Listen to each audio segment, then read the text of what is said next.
পড়তে হতো। আজকে বর্তমানে ফিলিস্তিনে যে মসজিদে আকসা রয়েছে, এইটা ছিল প্রথম কেবলা। ওই দিকে মুখ করে নামাজ পড়তে হতো।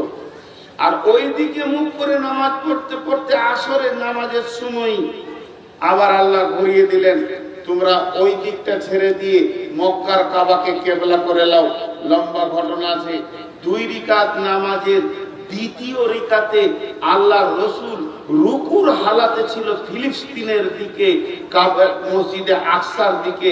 আর জিবরাইল আমিন কানে কানে বলে দিলেন যে আল্লাহ রসুল আপনি এবার আছেন তো, ধরেন ওটা উত্তর দিক হবে, মদিনা থেকে আছেন তো উত্তর দিকে, হয়ে যান দক্ষিণ দিকে। আল্লাহ রসুল উঠে দাঁড়িয়ে গেলেন, আল্লাহু আকবার আর বললেন না। সাহাবীরা রুকুর হালাতে আছেন, কাতারকে ফাড়তে ফাড়তে ফাড়তে ফাড়তে গিয়ে শেষ কাতারে ওই দিকে মুখ করে রুকু করে নিলেন। আর সাহাবীদেরকে বলে তোমরা ঘুরে যাও। পুরা কাতার আপনাদের মসজিদে ছিল এই দিকে, হয়ে গেল এই মুখে, দরজা মুখে হয়ে গেল। আসরের নামাজে এই ঘটনাটা ঘটেছিল মদিনা মুনাওয়ারাতে। তারপরে যখন কেবলা হয়ে গেল কাবাটা, এই যেটা বর্তমানে আছে মক্কাতে, আল্লাহ রসুল এবার সফরে এসছেন, উমরাতে এসছেন, হজে এসছেন, নামাজ পড়বেন, কেবলাকে সামনে রেখে নামাজ পড়বেন। তো মুসল্লাটা হাতে দিয়ে দেখেন কত মজার কথা। মুসল্লাটা হাতে নিয়েছে, হাতে নেওয়ার পর কোন দিকে বিছাবো, কোন দিকে বিছাবো, আর কোথা বিছিয়ে নামাজ পড়বো আমি? এ তো চারিদিকে নামাজ হবে। এবার আমাদের রমজানে যে উমরায় গিয়েছিলাম, হোটেলটা যেদিকে ছিল পূব দিকেই নামাজ পড়ে এলাম। সূর্য উঠছে ওই মুখী নামাজ পড়ছি, কারণ হোটেলটা পশ্চিম দিকে ছিল কাবা।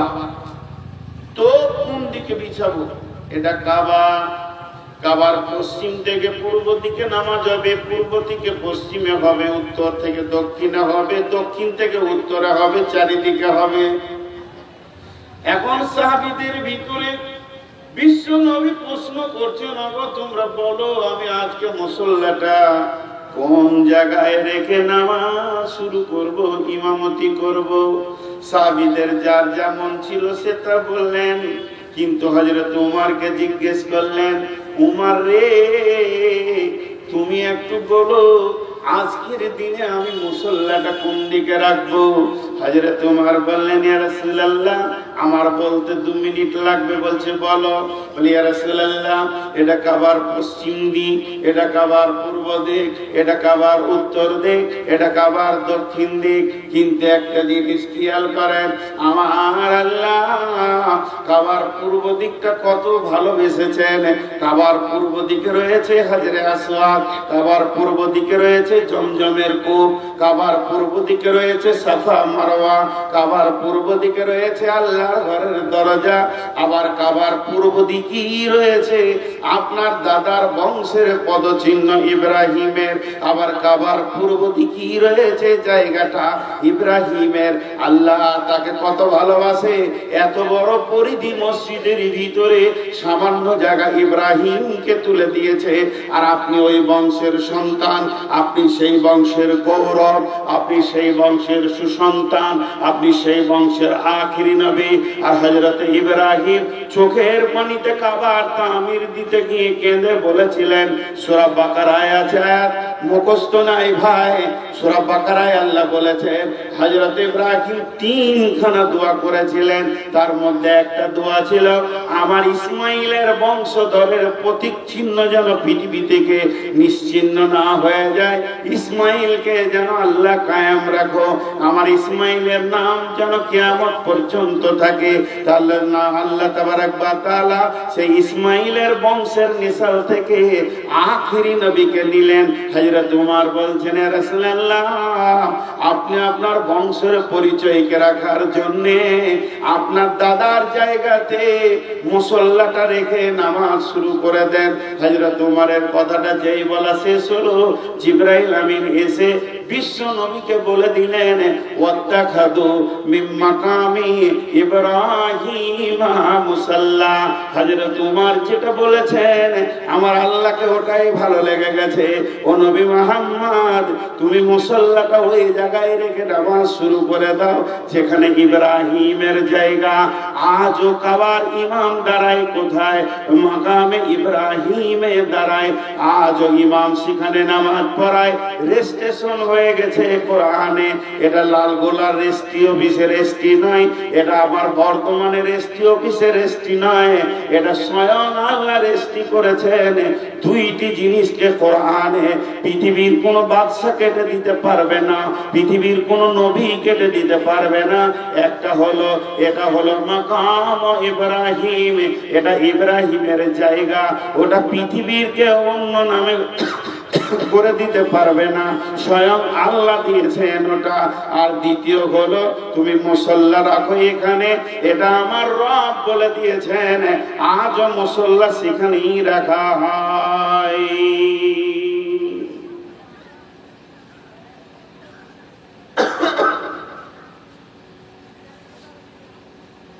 আজও রাখা।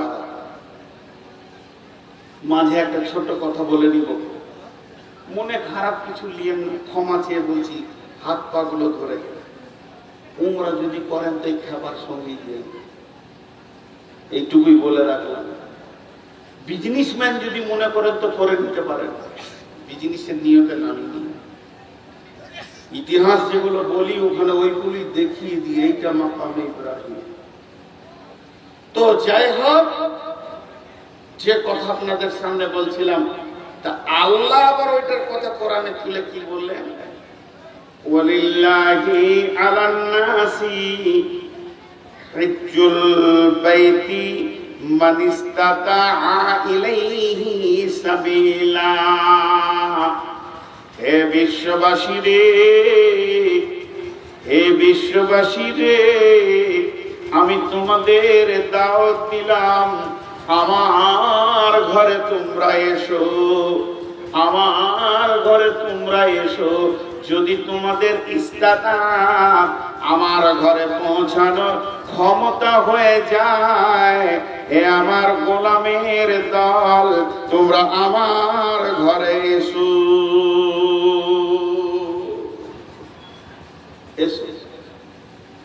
তাহলে ওখানে ডাকলেন কেন? এইগুলো দেখবেন। এগুলো দেখলে কি হবে? আপনার জজবা বাড়বে, ইমানি জজবা। তো যাই হোক, মুফাসসিরিনদের মত হচ্ছে হযরত ইব্রাহিম আলাইহিস সালামকে এত সম্মান দেওয়ার কারণটা কি? যে যত নবী এসেছিলেন সব থেকে বেশি ইব্রাহিম আলাইহিস সালামকে পরীক্ষা করা হয়েছিল। 113 বার পরীক্ষা করা হয়েছে। আর প্রত্যেকটি পরীক্ষাতে উনি স্কলার ছিলেন। তার মধ্যে 13 বার কঠিন, তার থেকে কঠিন 3 বার। সেই 3 বারের ভিতরে একটা বার হতে ছেলের গলাতে, বাচ্চার গলাতে ছুরি দেওয়া। কোরআন বলছে এটা সহি জয়ীফের নাই। জি, সন্তানের গলাতে একবার ভাবেন তো, আপনি আপনার বাচ্চাটাকে সামনে রেখে বেটার সহ তো তোমাকে জবাই করবো আমি আল্লাহর জন্য। এই পরীক্ষাগুলো তেনার উপরে হয়েছিল, এই জন্য এই সম্মান। তা আমি আপনাদের সামনে এই ইতিহাসটা কেন দিলাম? আজকে আপনারা সেই ইতিহাসে নামতে চলেছেন। আমার নসিবই খারাপ।